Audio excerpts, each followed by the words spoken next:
ሰላም ጤና ይስጥልኝ። የዕለቱን ዜናዎች እንሆ። የአፋር ክልል የመስኖ ተፋሰስ ስራ ከዓመት እስከ ዓመት ዝናብ አጥር ለሆኑ አካባቢዎች ትልቅ ትምህርት የሚሰጥ መሆኑን ምክትል ጠቅላይ ሚኒስትር ተመስገን ጥሩነህ ገለጹ። አመራር አባላቱ ኢንተርፕረነርሺፕ ክህሎት መጎልበት ለፈጠራና ለለውጥ መሰረት ነው ሲሉ የሕዝብ ተወካዮች ምክር ቤት ምክትል አፈ ጉባኤ ሎሚ በዶ ገለጹ። ለሀገረ መንግስት ግንባታ ምሰሶ የሆኑትን ተቋማት የመገንባትና የማደራጀት ስራ በልዩ ቁርጠኝነት ተከናውነዋል ሲል የመንግስት ኮሚኒኬሽን አገልግሎት አስታወቀ። ባለፉት ዓመታት በሁሉም ዘርፎች የተመዘገቡ ስኬቶች የኢትዮጵያ መጪው ጊዜ ብሩህ ለመሆኑ አመላካች ናቸው ሲሉ የብልጽግና ፓርቲ ስራ አስፈጻሚ ኮሚቴ አባልና የኢኮኖሚ ብልጽግና ክላስተር ሰብሳቢ አቶ መላኩ አለበል ገለጹ።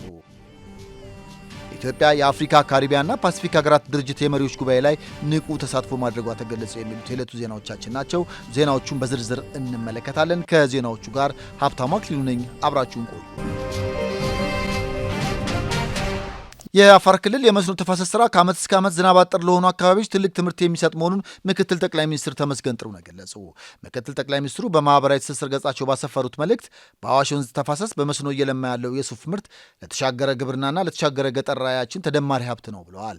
በክልሉ ዱብቲ ወረዳ የለማው የሱፍ ምርትም እንደ ቢጫው አበባ ተስፋን የሚያላብስ እንደተሰበሰበው ምርት የተጨባጭ ብልጽግና አብነት መሆኑን ገልጸዋል። በአፋር ክልል ያየነው በመስኖ ተፋሰስ በረሃ የመሰለው ምድር የምርት መትረፍረፊያ የማድረግ ትጋት ለሌሎችም በተለይም ከዓመት እስከ ዓመት ዝናብ አጠር አካባቢዎች ትልቅ የመማሪያ ሰነድ እንደሆነም ተናግረዋል። የአመራር አባላቱ ኢንተርፕረነርሺፕ ክህሎት መጎልበት ለፈጠራና ለለውጥ መሰረት ነው ሲሉ የሕዝብ ተወካዮች ምክር ቤት ምክትል አፈ ጉባኤ ሎሚ በዶ ገለጹ። የስራና ክህሎት ሚኒስቴር ከኢንተርፕረነርሺፕ ልማት ኢንስቲትዩት ጋር በመተባበር ለሕዝብ ተወካዮች ምክር ቤት አባላት አመራርና የመጪው ዘመን ዝግጁነት በሚል መሪ ሀሳብ የአቅም ማጎልበቻ ስልጠና መስጠት ጀምረዋል። ስልጠና የአመራር አባላት ስራቸውን በኢንተርፕረነርሺፕ አስተሳሰብ እንዲመሩና ለተለዋዋጭ የስራ አካባቢዎች ዝግጁ እንዲሆኑ ታስቦ የተዘጋጀ እንደሆነም ተመላክተዋል።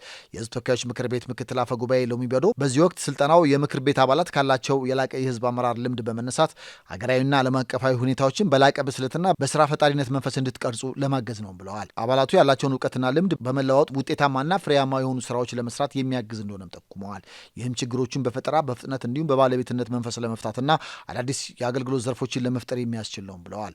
የስራና ክህሎት ሚኒስትር ሙፈሪያት ካሚል በበኩላቸው የዘመኑን ፈጣን ለውጥ ለመቋቋም የአመራሩ የስራ መርህ መዘመን እንዳለበትም አጽንኦት ሰጥተዋል። የአመራር አባላት እንደ አንድ ስራ ፈጣሪ የችግሮችን መፍትሄ በአዲስ የፈጠራ መንገድ የመቅረጽ አዳዲስ እድሎችን የመለየትና በስራ ሂደት ውስጥ የመፍጠንና የመፍጠር ብቃት ሊኖራቸው እንደሚገባም ገልጸዋል። በመሆኑም ይህ ስልጠና በምክር ቤቱ አባላት ዘንድ የስትራቴጂክ አመራር ክህሎትን ከማሳደጉን ባሻገር አገራዊ የልማት ግቦችን በብቃት ለማሳካት የሚረዳ የተቀናጀ የአሰራር ስርዓት ለመገንባት ትልቅ ፋይዳ እንዳለውም ተናግረዋል።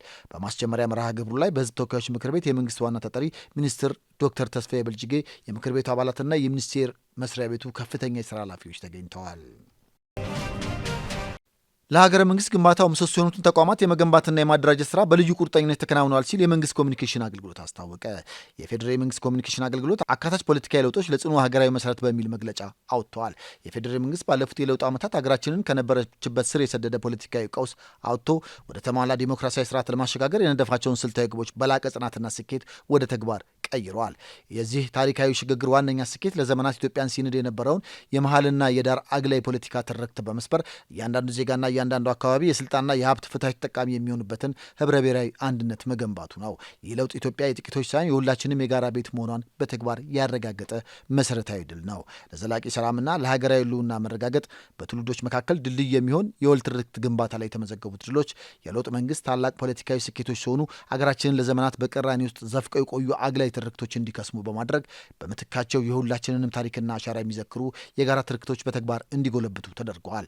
በዚህም የታሪክና የማንነት መገለጫ የሆኑት የአድዋ ድል መታሰቢያ፣ የታላቁ ህዳሴ ግድብና በገበታ ለሸገር ለሀገርና ለትውልድ መርሃ ግብር የተገነቡ ግዙፍ የቱሪዝም መዳረሻዎች የጋራ ሀገራዊ ኩራታችንን ከፍ አድርገውታል። ብዝሃነትን በውበትነት በመቀበል በብሔራዊ ምክክር መድረክ የቀጠለው ትናንትን የማከም ጉዞ ትናንት በጥርጣሬና በክፍፍል ይናጥ የነበረውን ሀገራዊ ትርክት ቀስ በቀስ በተግባር ወደ ተረጋገጠ ወንድማማችነትና የጋራ ብልጽግና እየመራው ይገኛል። የሀገረ መንግስት ግንባታው ምሰሶ የሆኑትን ተቋማት የመገንባትና የማደራጀት ስራ በልዩ ቁርጠኝነት ተከናውነዋል። በተለይም የጸጥታ የፍትህና የዲሞክራሲ ተቋማት ለህዝብና ለህግ ብቻ ተገዢ እንዲሆኑ የተደረገው ሪፎርም ስር ነቀል ለውጥ አምጥተዋል። በዚህም መሰረት እንደ ምርጫ ቦርድና ሰብአዊ መብቶች ኮሚሽን ያሉ የዲሞክራሲ ተቋማት በገለልተኛ አመራር እንዲዋቀሩ መደረጉ፣ የመከላከያና ደህንነት ተቋማት ከሀገራዊ ተልዕኮ ውጪ ከማንኛውም የፖለቲካ ጣልቃ ገብነት እንዲጸዱ መደረጋቸውና የፍትህ ስርዓቱ በነጻነት እንዲሰራ የተዘረጋው አሰራር የተቋማዊ ሪፎርማችን ህያው ማሳያዎች ናቸው። ይህ ስር ነቀል የፖለቲካ ለውጥ ለውጥ በውስጥ መረጋጋትና በሀገራዊ መግባባት ላይ የተመሰረተ በመሆኑ ኢትዮጵያ የነበሩባትን የህልውና ስጋቶች በጽናት እንድትወጣ ማስችሏታል። መንግስት ይህንኑ የዲሞክራሲና የብልጽግና ጎዳና አጠናክሮ በመቀጠል ለትውልድ የምትመች የበለጸገችና ሉዓላዊነቷ የተከበረች ኢትዮጵያን የመገንባት ታሪካዊ ኃላፊነቱን በላቀ ቁርጠኝነት መወጣቱን ይቀጥላል ብለዋል።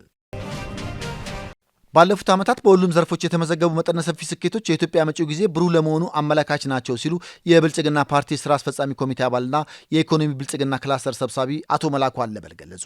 በብልጽግና ፓርቲ የኢኮኖሚ ብልጽግና ክላስተር የሴቶችና ወጣቶች የንቅናቄ መድረክ ተካሂደዋል። የብልጽግና ፓርቲ ስራ አስፈጻሚ ኮሚቴ አባልና የኢኮኖሚ ብልጽግና ክላስተር ሰብሳቢ አቶ መላኩ አለበል በዚህ ወቅት እንደገለጹት የመድረኩ ዋነኛ ዓላማ አባላት ለሰባተኛው ጠቅላላ ምርጫ ንቁ ተሳትፎ እንዲያደርጉና የሚጠበቅባቸውን አስተዋጽኦ እንዲያበረክቱ ማስቻል ነው። ምርጫው ነጻ፣ ታማኒ፣ ሰላማዊና ፍትሐዊ ሆኖ እንዲጠናቀቅ የሴቶችና የወጣቶች ድርሻ ከፍተኛ መሆኑን ጠቁመው ይህም ቅቡልነት ያለው መንግስት ለመገንባት አይነተኛ ሚና እንዳለውም ተናግረዋል። ባለፉት የለውጥ ዓመታት የሴቶችንና የወጣቶችን ተጠቃሚነት ለማረጋገጥ አመርቂ ስራዎች መከናወናቸውን አብራርተዋል። ለአብነትም ሴቶች በፓርቲ ውስጥ ንቁ ተሳታፊ እንዲሆኑ ወደ አመራርነት እንዲመጡና በከተማም ሆነ በገጠር የኢኮኖሚ ተጠቃሚ መሆናቸውን አስታውቀዋል። በሌላ መልኩ የወጣቶች የፖለቲካና የአመራርነት ድርሻ እንዲያድግ ከመደረጉም በላይ በስራ ዕድል ፈጠራና በኢትዮጵያ ታምርት ንቅናቄና በሌሎችም ዘርፎች ያላቸው ተሳትፎ እንዲጎለብት ተደርጓል ብለዋል።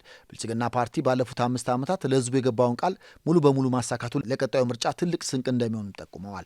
ባለፉት ዓመታት በኢኮኖሚ በፖለቲካና በሌሎችም ዘርፎች የተገኙ ውጤቶች መጪው ጊዜ ብሩህ ለመሆኑ አመላካች ናቸውም ብለዋል። የብልጽግና ፓርቲ ስራ አስፈጻሚ ኮሚቴ አባልና የክላስተሩ የፖለቲካ ዘርፍ ሰብሳቢ ጫልቱ ሳኒ በበኩላቸው ፓርቲው መሰረታዊ የዜጎችን ጥያቄ ከመመለስ አኳያ ውጤታማ ስራዎችን ማከናወኑን ገልጸዋል።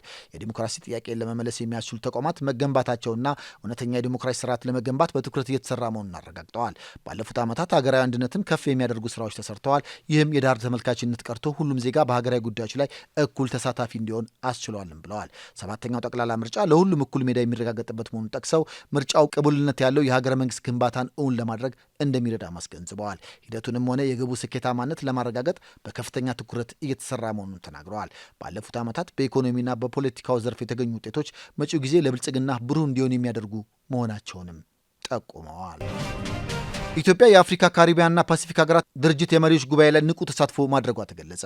11ኛው የአፍሪካ ካሪቢያንና ፓሲፊክ ሀገራት ድርጅት የመሪዎች ጉባኤ የተለወጠና የታደሰ የአፍሪካ ካሪቢያንና ፓሲፊክ ሀገራት ድርጅት ተግዳሮት ለበዛባት ዓለም በሚል መሪ ሀሳብ መጋቢት 19ና 20 2018 ዓ.ም በኢኳቶሪያል ጊኒ ማላቦ ከተማ ተካሂደዋል። በጉባኤው ላይ ተገኝተው ንግግር ያደረጉት የኢፌዴሪ ፕሬዚዳንት ታዬ አጽቀሥላሴ ድርጅቱ ተለዋዋጭ በሆነው የዓለም ኢኮኖሚና ፖለቲካ ውስጥ የአባል ሀገራቱን ጥቅም የሚያስከብር ጠንካራ ድርጅት ሆኖ መቀጠል እንዳለበትም በአጽንኦት ተናግረዋል። ፕሬዚዳንት ታዬ አጽቀሥላሴ በንግግራቸው ለድርጅቱ ጥንካሬ ይበጃሉ ያሏቸውን ሀሳቦችም አካፍለዋል።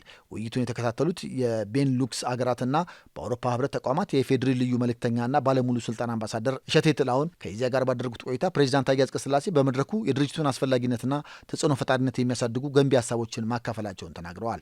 እንደ አምባሳደር እሸቴ ገለጻ ኢትዮጵያ የባለብዙ ወገን ግንኙነትን የመደገፍ የቆየ ሴትና መርህ ያላት አገር ናት። በዚህም የአፍሪካ ካሪቢያንና ፓሲፊክ ሀገራት ድርጅትን ከመሰረቱ ጥቂት ሀገራት አንዷ መሆኗን ጠቁሞ ድርጅቱ እንዲጠናከርም የገንዘብ መዋጫዋን በአግባቡ ከመክፈል ጀምሮ በዲፕሎማሲው ዘርፍ ንቁ ተሳትፎ እያደረገች እንደምትገኝም ገልጸዋል። ማንኛውም ሀገር ብቻውን ሊሰራ የሚችለው ነገር የለም ያሉት አምባሳደር እሸቴ ኢትዮጵያ ከተለያዩ ድርጅቶች ጋር ያላት ተሳትፎ ብሔራዊ ጥቅሟን ለማስከበር በእጅጉ እንደሚያግዛትም ተናግረዋል።